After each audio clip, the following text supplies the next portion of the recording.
So last year, the city of Savannah welcomed more than 14 million visitors to our city. And many of those visitors came to our city specifically to experience the history of our city and its people. To put it another way, they came to Savannah to experience their own Southern moment.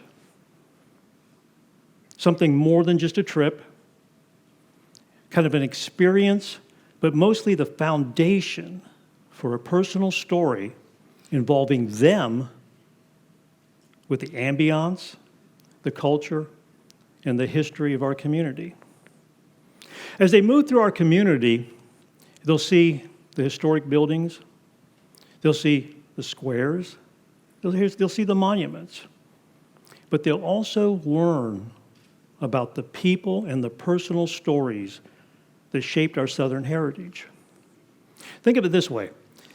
Without the personal stories, all the visitors really get is a silhouette of our history.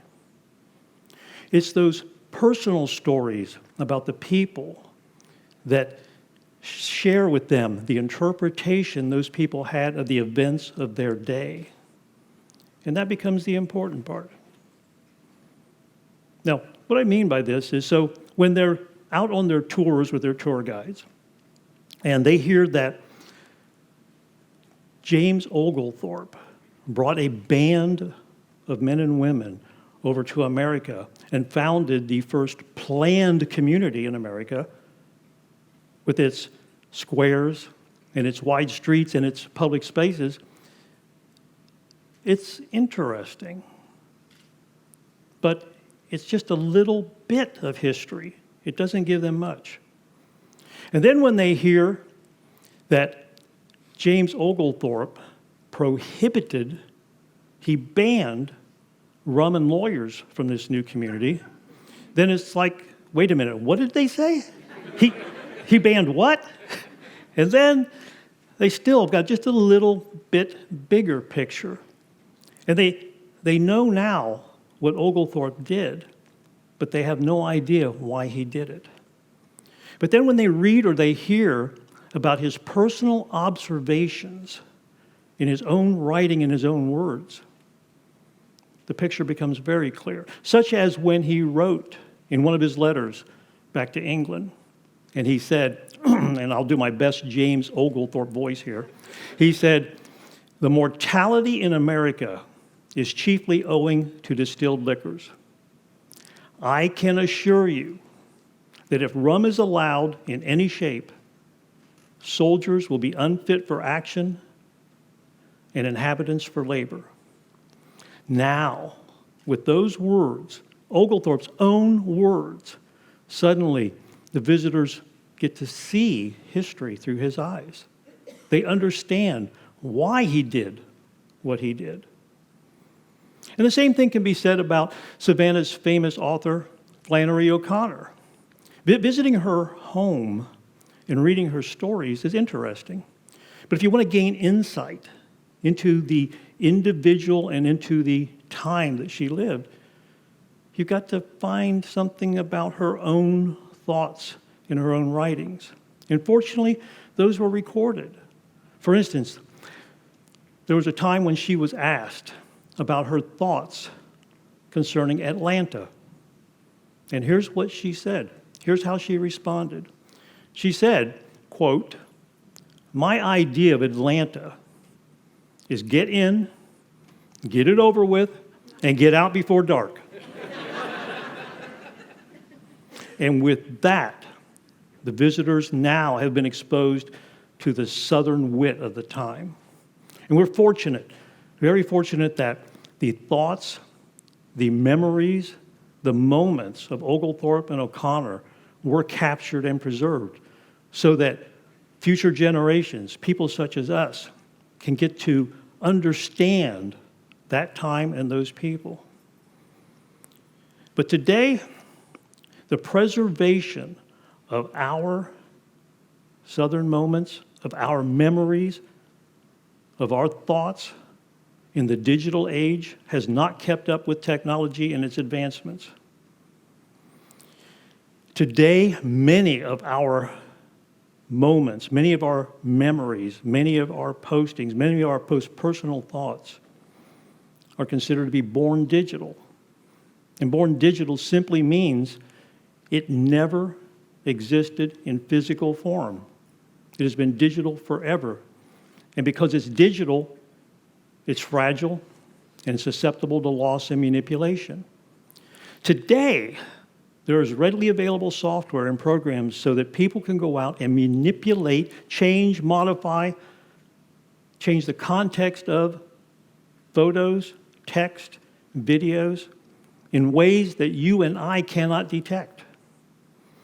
And to further compound it, we find that we do not have an accepted method or authority to validate or verify that a photo, a video, or some text has either been modified or not modified.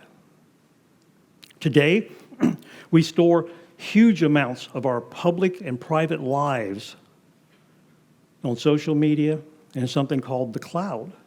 And what exactly is that cloud? Well, it's essentially this entity that's controlled by vaguely defined organizations in obscure locations and not subject to much, if any, legal or ethical oversight.